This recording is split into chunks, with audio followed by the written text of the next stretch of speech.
Hey, what's up guys? Welcome back. Sorry about the aggressive thumbnail there, but I had to grab your attention somehow because we really need to talk about Frank Henenlotter's Bad Biology. I was born with 7 clits.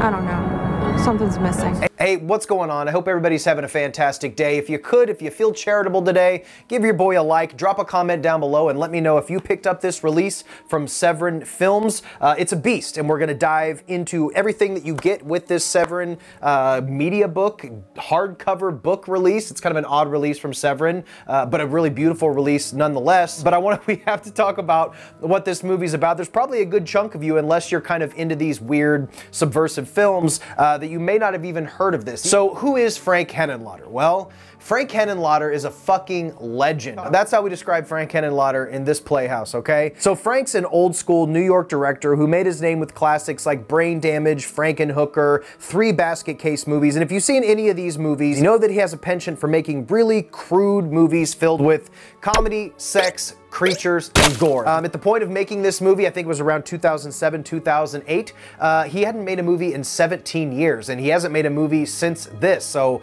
I hope eventually we get something else from Frank Henenlotter, because the man has such a unique voice. If somebody mentions Frank Henenlotter, you kind of know exactly what to expect. I would put him in the same category of other auteurs of his ilk, like John Waters, Lloyd Kaufman, early Peter Jackson, Brian Usna, Charlie Band, these type of guys that have sort of made their bones making these really wild, crazy, hard R-rated, fucked up, super low budget movies for people who like crazy, super low budget, fucked up movies like myself. I watch movies like this and I just can't get enough of them. So what is this movie about?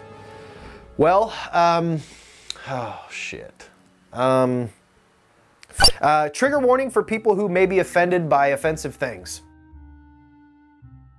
This movie is a love story of sorts, or a unrequited love story of sorts. The movie centers around 2 characters. We have Bats and we have Jennifer. Now, Jennifer, here's to set up the table for what kind of movie we're gonna watch here. The very first line of dialogue, the opening line of dialogue in this movie is, I was born with 7 clits. And she goes on and on and on about how she grew up with this insane, insatiable lust for like super aggressive, anonymous sex with fucking strangers. Essentially, she tells this really insane story about, I don't even know if I should say some of this shit in my video.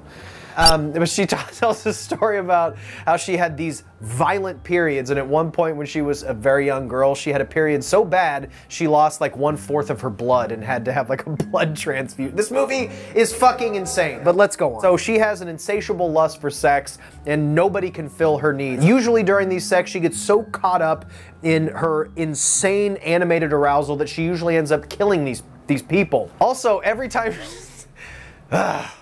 every time she has sex, within 2 hours, she gives birth to a mutant freak baby, usually in the bathtub or in the junkyard in a car. And then she takes the baby and nonchalantly throws it in a ditch or throws it in a dumpster. And I know it's crazy. I promise you, everything about this movie is played for laughs. This is a comedy. Bats has a pretty unique story as well. When he was born, the doctor fucked up cutting his umbilical cord and cut his fucking dick off. So he grows up without a dick, and he's very insecure about this, as I imagine anybody who got their penis cut off at birth would be. So what he does to compensate or sort of take care of this like inadequacy that he has is he just starts injecting the area with copious amounts of steroids and growth hormones until his shit grows into, I don't know what can be described as like a 30-pound veiny monster that has become sentient. It has consciousness. Yeah, that's what this movie is about, and he also can't control it. This movie is very similar to Brain Damage in that way, except Aylmer, he's an alien that's kind of separate from him. In this movie, the Aylmer is attached to him. He doesn't talk or anything, but he's very aggressive and he has to have sex. So he goes to all these lengths to try to punch it and tame it down and tape it down with duct tape. One night, his little guy gets away from him. He wakes up and it's not there. His dick has detached from his body and went rogue. It'll bash through a wall to an unsuspecting woman on the couch, like for whatever reason reading a book with a silk robe robe with one of her tits hanging out. Like, it's that kind of a movie, all right? So he'll creep through there, and at first they're super scared, and then this detached penis gives them like the ultimate orgasm, and it's really crazy. So of course, as you're watching this movie, you think, wow, this is a match made in heaven for Jennifer and Bats, this sex-crazed lunatic and this guy with a rogue mutant human growth horn steroid dick. You think they're a perfect couple, but man, they're just up against a lot here in this movie. They're up against a lot, and they may or may not make it. I won't spoil it here, but I think I've said enough about what this movie is about. Let's go ahead and talk about what this release from Severin Films looks like. So first of all, it's not a traditional like case, it's more of a media book, and it opens up, it's got the, I don't love the way the discs are. The discs are in these little envelopes, these little slips that come out. I don't like that. I wish they were trays, but whatever. And then you have a full color booklet that has all these really high glossy set photos and art photos, and it's actually really cool. It was actually nice getting one of these books that I didn't have to set aside like an hour to read. I could just kind of look through all the pictures, but really cool book. The only thing I don't like is the fact that the discs aren't in trays, but it's not that big of a deal. There's a Blu-ray and a 4K disc included. This is a 4K restoration. So as far as the picture quality on this, I was shocked to see that this movie was actually shot in 2010 in 35mm film. This was scanned in 4K from the original camera negative, which I was kind of surprised. That being said, this isn't the most amazing 4K restoration. I'm not sure what the elements were looking like, and I know this was a super low budget film. It does look, it looks fantastic, but it looks fantastic for a Frank Henenlotter Dick Monster movie, okay? There's a little bit of grain and there's a touch of roughness to this. There's a couple scenes throughout where the focus wasn't completely pulled. But overall, especially with the effects scenes, the practical effects look crystal clear. There's certain glimpses throughout this movie that just look unbelievable, and then there's others that look a little rougher. So as far as the audio quality, like I said, this was a crazy low budget movie. So you can tell there's a lot of scenes where they just didn't have the money to go back and shoot, like do dubbing or looping or do any ADR. So some of the audio, you can hear like room noise or things like that. And there's not a lot of music. There's not a big score here. So the audio mix, although it's a 5.1 mix, it sounds okay.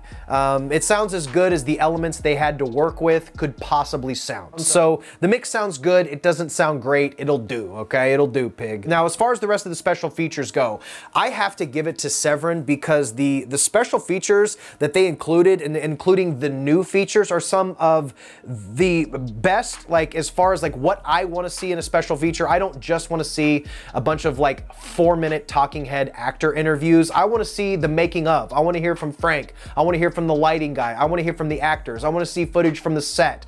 Everything like that is included in here. We're going to go over all of it because I'm so happy. The love and care that they put into this release is just insane for a movie like this, okay? It means a lot to me when companies restore a movie like Bad Biology and fucking put some love and care into it, and this thing is packed. So you have all the special features ported over for here. You have 2 commentaries, the original commentary from this release ported over. You have Frank Henenlotter and the producer, R.A. the Rugged Man, which is a rapper and the co-writer of this movie and producer. Fascinating stuff. I learned so much about this movie and Frank Henenlotter himself through these 2 commentaries. There's also an updated new commentary. Anthony Sneed, the actor, and I think the cinematographer or one of the other guys on the crew for the second commentary. I listened to the entirety of both of these commentaries, and you learn everything about the making of this movie through the commentaries and the other features. Then you also have Spook House, interviews with director Frank Henenlotter, producer R.A. the Rugged Man, production coordinator, a bunch of people. It's actually a really cool special feature where they got everybody together, all of the cast and crew, to go to this haunted house,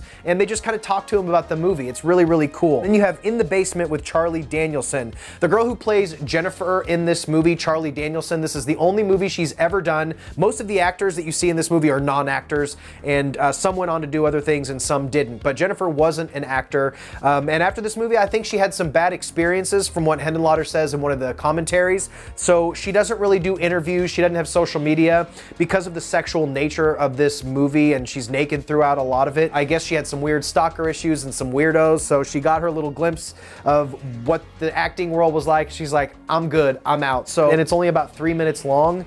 So that's pretty much all we're going to hear from Charlie Danielson. Then we have Deeg and Sneed, a conversation between Nick Deeg and Anthony Sneed. Nick Deeg is the cinematographer of the film. This is an hour-long interview, and these interviews that are on here are produced in these really nice locations and shot with really nice cameras. Anthony Sneed, the actor, is now a director, so I wonder if he didn't film these. He may have, I didn't notice, but again, an amazing interview going from how he got the part through every day of production. So informative, this interview. And then we have Swollen Agenda, interview with makeup effects artist Gabe Bartalos. Gabe Bartalos has done so much. He's worked on Friday the 13th. He's done Leprechaun and the Leprechaun movies. He's worked with Henenlotter a bunch.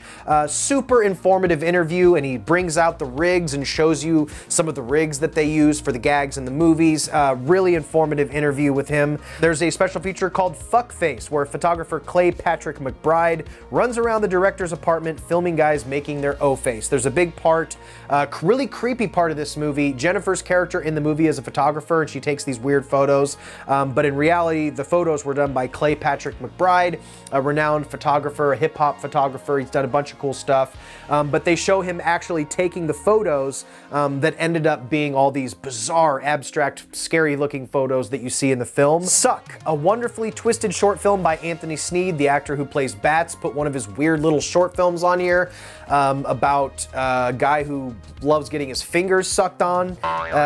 Thorburn Image Gallery, publicity pics, behind the scenes shots, video covers, and death pics. You guys know me, I love my image galleries. There's almost 300 images of behind the scenes, effects photos, actors photos. They have a bunch of photos from the photo shoot that they did the cover art for. Again, this release may be up there with, it's definitely going to be in my top 5 releases of the year.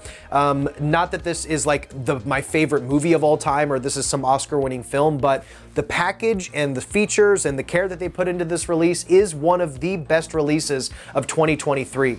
If you are a Frank Henenlotter fan, if you like Basket Case, Brain Damage, any of that shit, if you're a fan of Bad Biology, this is an absolute must-have. A 4K restoration, crazy amount of bonus features, both new and old, dual commentaries. It's just an amazing package. So I highly suggest picking up Bad Biology if you have not already. It's going for $49.99 on Severance website. It is a bit pricey, but in my opinion, for a definitive movie like this, I don't think we're going to see another release like this for Bad Biology. So definitely pick it up, guys. And I think we're done here. Stay weird. Remember to always be yourself, and I will see you in the next one. Bye.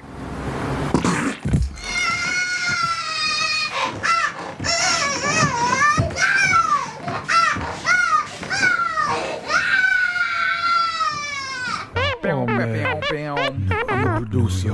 I'm big time, bitch. New York, New York.